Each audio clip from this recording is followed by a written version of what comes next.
first terrifying video comes from a family who claim they have been experiencing paranormal activity inside their own home.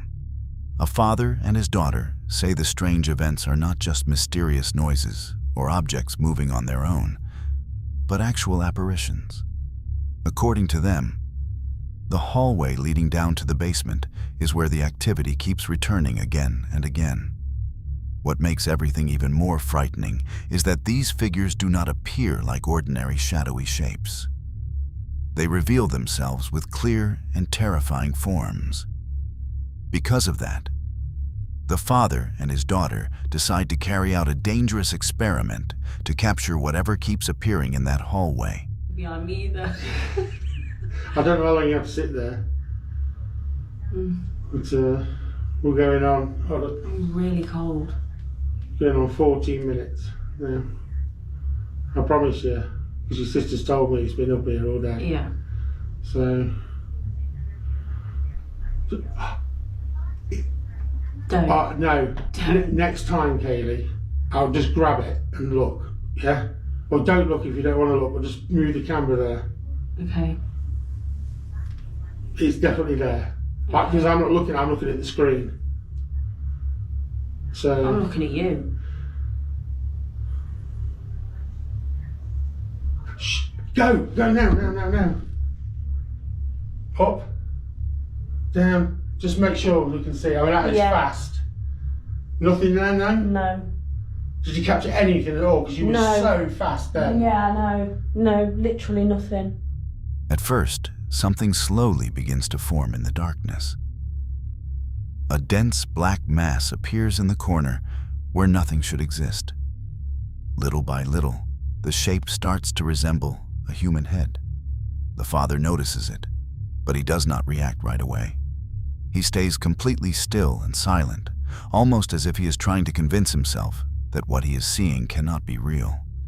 And somehow, that makes the moment even more disturbing. But during the second attempt, everything becomes far more terrifying. This time, it is not just a shadow in the dark. Something resembling a hand suddenly emerges from the black corner and reaches toward the daughter as if trying to grab her. That is when the father finally warns her. She quickly turns around, grabs her phone, and starts recording in panic. Yet, the area appears completely sealed off. No doors opening, no visible path inside, and no one there when they check. There are no obvious cuts or edits in the footage, just one raw recording that leaves behind a horrifying question. Was this all an elaborate setup? Or is this family truly living with something that should not be there?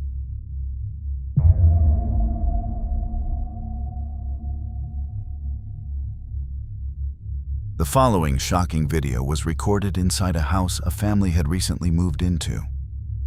The home was known as a deceased estate, meaning someone had died there before. According to the family, it may be possible that not everything left with the previous owner. Since moving in, their 3-year-old daughter has started talking about what seems to be an imaginary friend. At first, that might sound completely normal. But the specific things she says about this friend make the entire situation feel far more disturbing. Watch closely.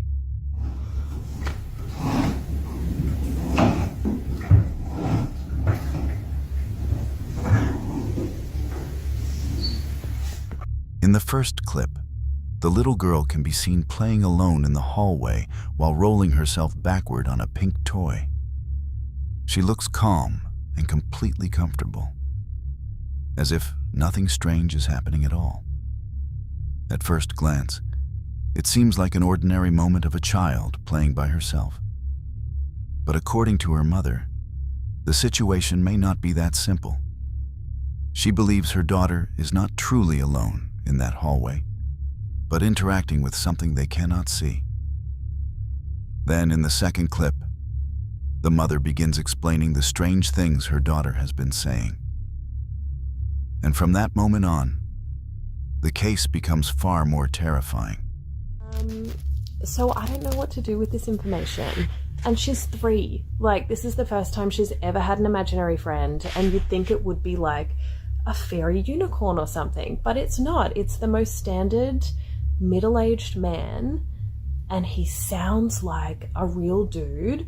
And I now think that I have to go back through births, deaths, and marriages and figure out what the name of the guy was that lived here, because if his name is Joe...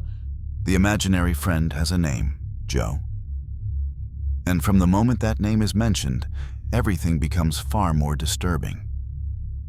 Because Joe is not described like a normal imaginary friend. He is not a monster, not a fairy, and not some playful character from a child's imagination. Instead, the little girl describes an ordinary middle-aged man who likes working on cars, wears a red shirt and black gardening gloves, lives on the property, and has 2 children. Even stranger, the family knows the previous owner of the house also had 2 children. Things become even more unsettling when the little girl says Joe spent a lot of time in the hospital. That detail feels especially dark if the former owner had been sick before passing away. The mother does not seem like someone looking for attention. Her nervous laughter and confused expression feel genuine. Children often create imaginary friends, but those are usually playful and whimsical, not detailed descriptions of an adult man. Some people believe young children are more sensitive to paranormal presences. Others think the girl may have unknowingly heard conversations about the previous owner. Now the mother plans to research old public records about the house. And if the name truly comes back as Joe, then this mystery may be far more real than anyone expected.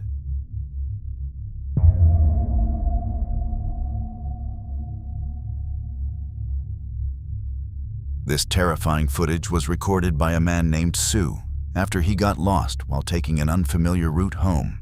The road eventually led him to an old church his landlord had once mentioned, a place her grandfather used to visit often. But behind the church stood something even more unsettling. An old cemetery. And if you have been following Sue's story, then you already know the fear did not begin there. Sue is the same man who has been dealing with strange disturbances around his property, especially near a mysterious shed. A shed connected to unexplained noises, strange movement, and the growing feeling that something there is slowly getting out of control. According to the landlord, that same shed once drove her grandfather into madness before he eventually died. So by the time Sue found himself standing near that church and cemetery, it already felt like part of a much darker history.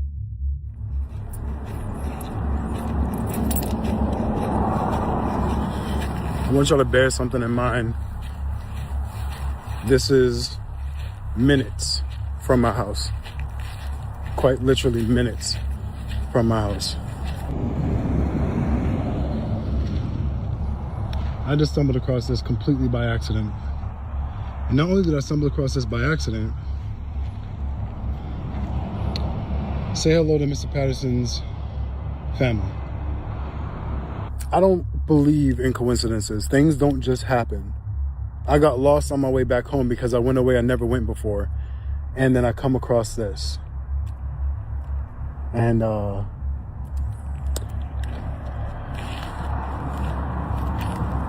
looks like we got a new place to investigate. Catch y'all on the next one. Sue says that the moment he left the place, he felt like something followed him home. Not just a passing fear or simple paranoia, but a heavy and undeniable feeling that whatever had been near that grave did not stay behind. Because that feeling would not leave him alone, Sue did not even go straight inside the house. Instead, he started walking around the property in the dark, almost as if some part of him already knew that something was waiting there. And after that, I'm gonna go eat, because I was hungry.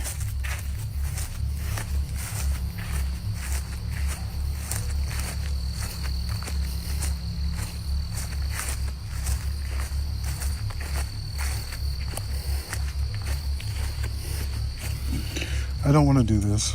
I never want to do this, but the things I do for you guys.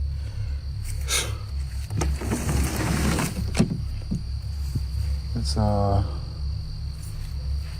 think I know I have a light source somewhere.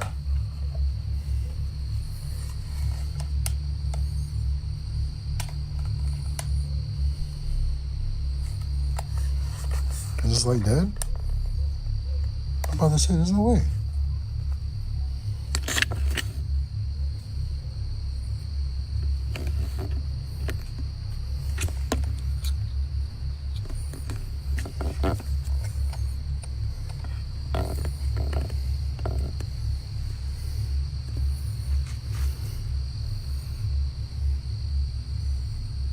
Here's little Miss Santa Claus.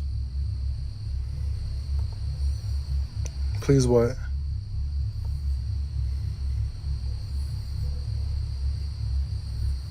You need some good rice and peas after? Oxtails and rice. That's what I need. I didn't see her move. Don't even start that. I don't even want to go in there. Yeah, I stood her up. That was me, no worries.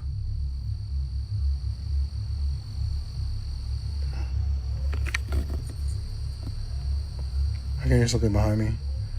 How's work been going? Work has been going good.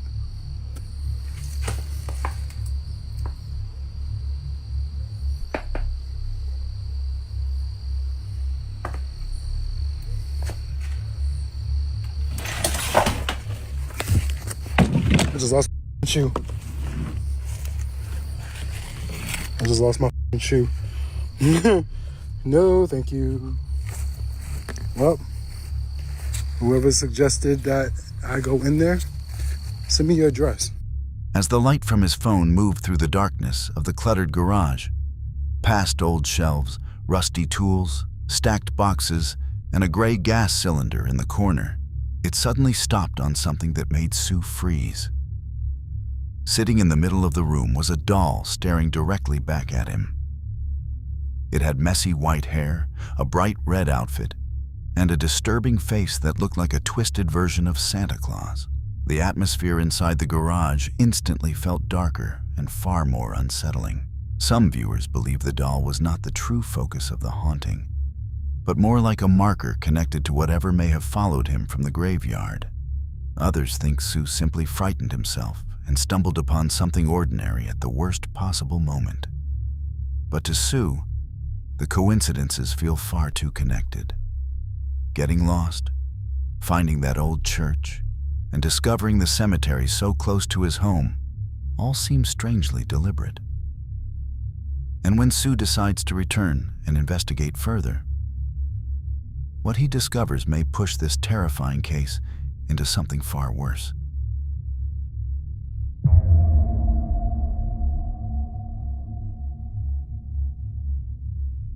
On April 27th, 2026, a woman named Giselle was alone inside her apartment in Dallas, Texas, when she was suddenly awakened by something terrifying. At first, it sounded like strange noises in the middle of the night. But within moments, it turned into a nightmare that convinced her something far darker than an ordinary disturbance was inside the apartment. Obviamente no me voy a levantar a ver qué es, pero tengo miedo, estoy temblando del miedo.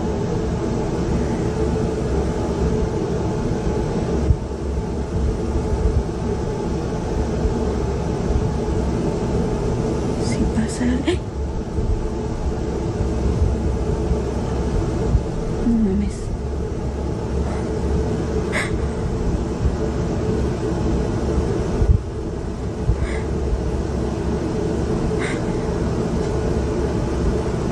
No mames. Creo que hay alguien atrás de la puerta. O algo. Tengo miedo. Tengo miedo.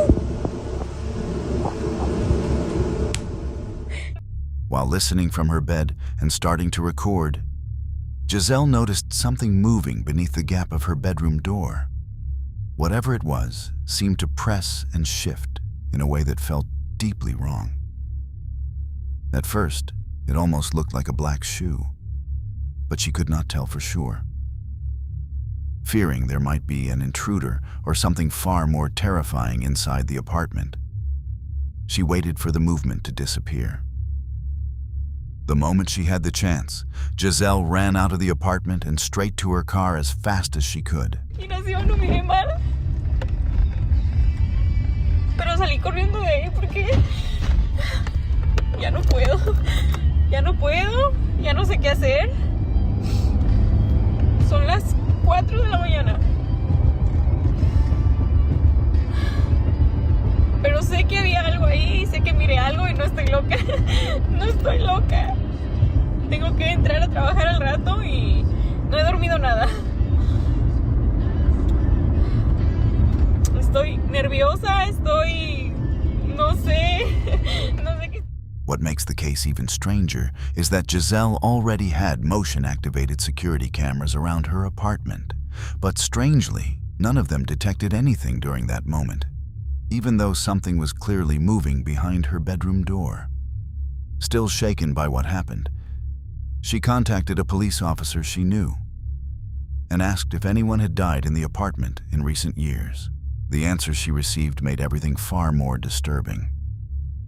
According to the officer, 3 people had died inside that apartment since 2022.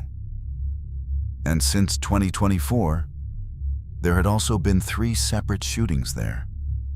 Ever since that terrifying night, Giselle says her motion-activated cameras have started turning on and moving by themselves, almost as if they are following something wandering through the apartment.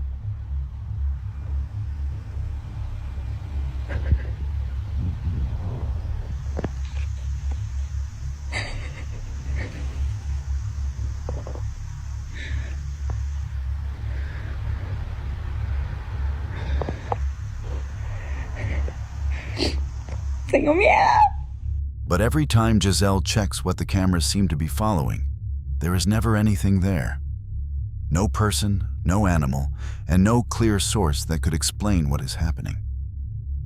But the terror does not stop there. Giselle says the lights in her apartment sometimes turn back on moments after she switches them off. Even the doors inside the apartment have started opening on their own.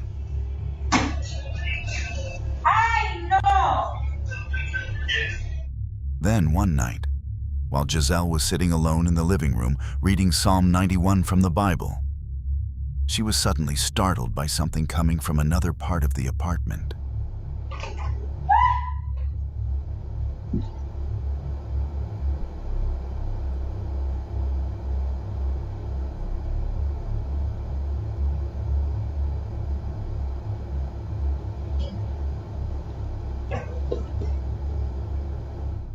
The sound of a door opening could be heard from another room inside the apartment. Terrified, Giselle pulled herself tighter into the sofa, hoping the door near her would not start moving as well. But on another night, one of her security cameras captured something that made the haunting feel even more real.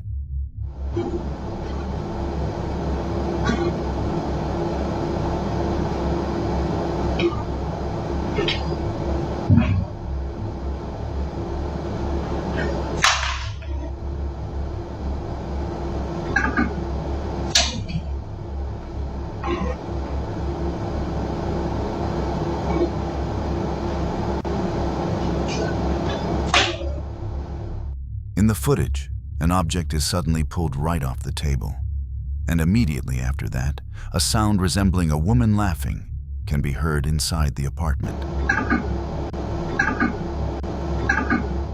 Then, on the very next night, while Giselle was sitting there eating and watching something on her laptop, another disturbing moment unfolded, proving that whatever was inside that apartment was far from gone.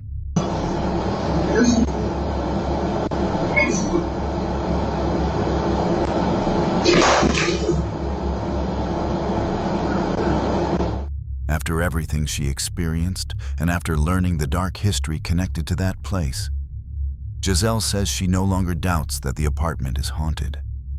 The problem is that she had only moved in about 5 months earlier and does not have the option to simply leave. Giselle says she has repeatedly reported the strange paranormal activity and asked to be transferred to another unit. But every request has been denied. Now the question is no longer whether the apartment is haunted, but who or what may still be living there with her. And if these events continue, it feels like things may become far more terrifying. Thank you for watching until the end. If you enjoyed videos like this, don't forget to subscribe and leave a like so you won't miss the next stories on the Terrifying Circle. If you have any feedback, suggestions, or stories you want to share, leave them in the comments below. See you in the next video.